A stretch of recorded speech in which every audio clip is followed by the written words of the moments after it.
Plus two മാത്സിൽ integration എന്നുള്ള ചാപ്റ്ററിൽ നമ്മൾ ഒന്നാമത്തെ ടോപ്പിക്ക് അല്ലേ, യൂസിങ് ഫോർമുലാസ്, അതിലുള്ള എക്സസൈസ് 7.1 11th ക്വസ്റ്റ്യൻ നമുക്ക് നോക്കാം എങ്ങനെയാണെന്നുള്ളത്. ക്വസ്റ്റ്യൻ കണ്ടിട്ടൊരു ഭീകരനാണ് തോന്നുന്നത് അല്ലേ. എന്താണ് integral of x cube plus 5x² - 4 divided by x². ഈ x² നമുക്കൊന്ന് കോമൺ ആക്കിയിട്ട് നമുക്ക് എല്ലാവർക്കും ഒന്ന് ഡിവൈഡ് ചെയ്ത് നോക്കാം അല്ലേ. അതായത് എങ്ങനെ വരും, integral x cube by x², x ക്യൂബിന് ഒരു x² കൊടുത്തു, 5x² ബൈ x², 5x² ഒരു x² കൊടുത്തു, മൈനസ് 4 എന്ത് കൊടുത്തു, ഒരു x² കൊടുത്തു.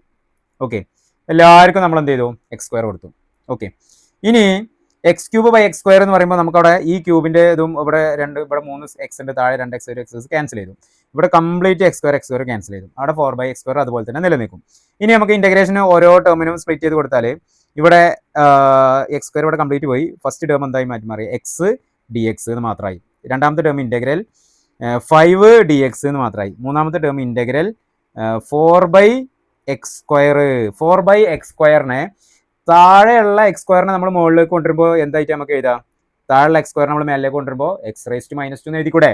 ഓക്കെ, അപ്പോൾ നമുക്ക് എന്ത് എഴുതാം, 4 × x⁻² dx എന്നും എഴുതാം. ഇനി നമുക്ക് സിമ്പിളായിട്ട് ഇൻറ്റഗ്രേറ്റ് ചെയ്യാലോ. എന്താണ് എക്സ്, ഒരു പവർ, എക്സിൻ്റെ പവർ ഇവിടെ എന്താണുള്ളത്, ഫസ്റ്റ് ടേമിൽ 1 ആണ്, 1 കൂടും, അപ്പോൾ എത്ര ആയി 2. അപ്പോൾ നമുക്ക് അതിൻ്റെ ഇൻറ്റഗ്രേഷൻ x²/2 എന്ന് വന്നു. പ്ലസ് 5ൻ്റെ കൂടെ എക്സേ ഇല്ല, ഉണ്ടോ, 5ൻ്റെ കൂടെ എക്സ് ഉണ്ടടാ, 5 × x⁻0 ആണ് അല്ലേ. x⁻0 എന്ന് പറഞ്ഞാൽ എന്താണ്, x⁻0 1 ആണ്, അത് തന്നെയാണ് 5 എന്ന് പറഞ്ഞാൽ. അപ്പോൾ 5ൻ്റെ കൂടെ എക്സ് ഉണ്ടോ, x⁻0 ഉണ്ട്, 1 കൂടും, അപ്പോൾ ആര് വരും, 5x എന്ന് വരും. ഓൾ ഡിവൈഡഡ് ബൈ 1 ഇട്ടാലും 1 ഇട്ടിട്ടില്ലെങ്കിലും സെയിം.